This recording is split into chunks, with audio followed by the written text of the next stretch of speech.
Hi guys, my name is Lexi and I'm one of the science presenters here at Discovery Children's Museum. And today we're going to be doing Discover Chemistry. Now chemistry, like the name implies, is the study of chemicals. And all chemicals are made out of one of the elements off our periodic table of elements on the wall right behind me here.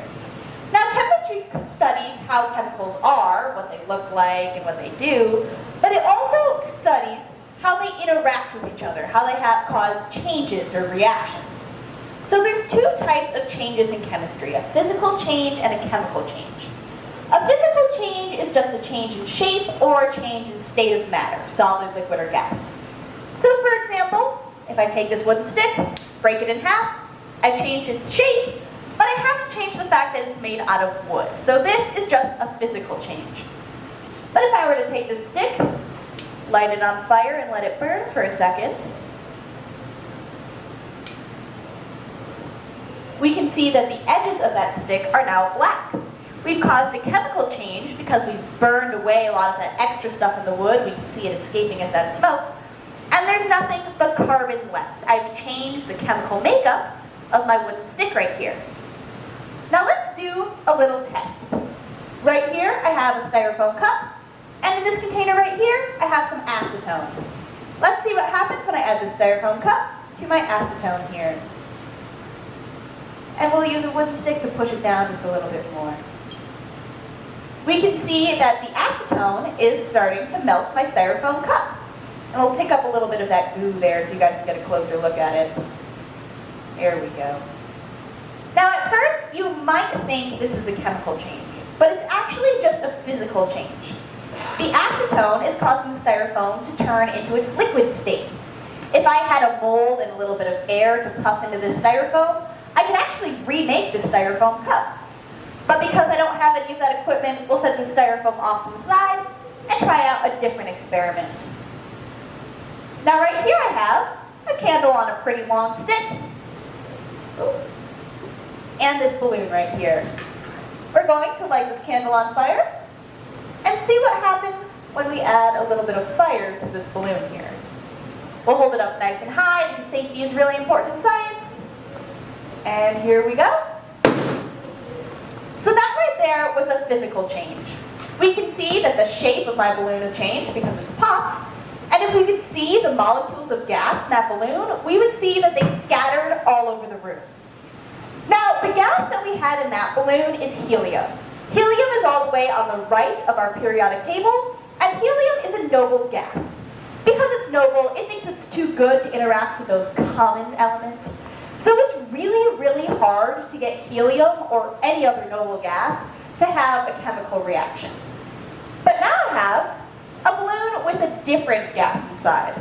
We're going to do that same thing. We're going to see what happens when we poke this balloon with my candle right here. Nice and high, super safe. And let's see what happens.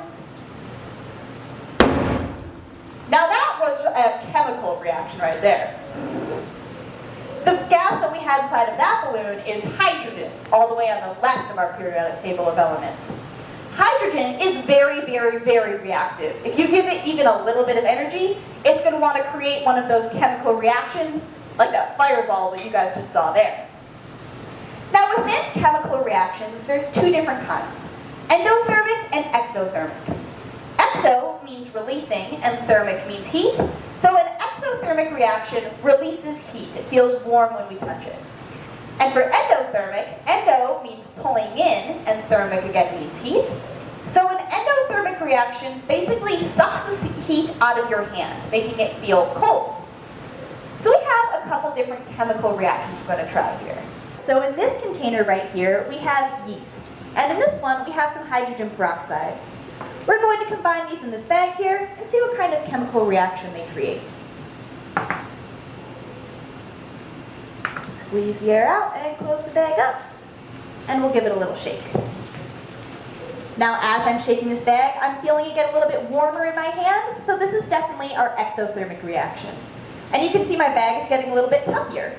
So this reaction is creating a gas. We'll test what that gas is in just a little second. But first, let's take a look at our other reaction. Here we have some baking soda and some vinegar. Some of you guys might have done this reaction at home if you've ever made a baking soda and vinegar volcano. We'll go ahead and pour them into our bag. This one happens pretty fast. Oop. Squeeze the air out. And I don't even have to shake this one. So we can definitely see that one's full of gas now too. So we're going to do a little flame test to test the gases in our two bags here. For our first flame test, we're going to start with our endothermic reaction. We'll go ahead and light the stick on fire. And see what this gas here does to it. Ooh. You can see pretty quickly that gas put my fire out. The gas in our endothermic reaction right here is carbon dioxide, the gas that we breathe out. Now, oxygen is part of our fire triangle. Without oxygen, fire can't really burn. When we have an environment that's almost pure carbon dioxide like this, there's no oxygen, that fire can't keep burning and it'll go out. Now, to test our exothermic reaction, we're actually going to let the stick burn for a second. Get a nice little ember going, and blow it out. Now let's see what this gas does to our ember. So this gas caused my fire to reignite. Our hydrogen peroxide and yeast right here created an environment of almost pure oxygen, the gas that we breathe in.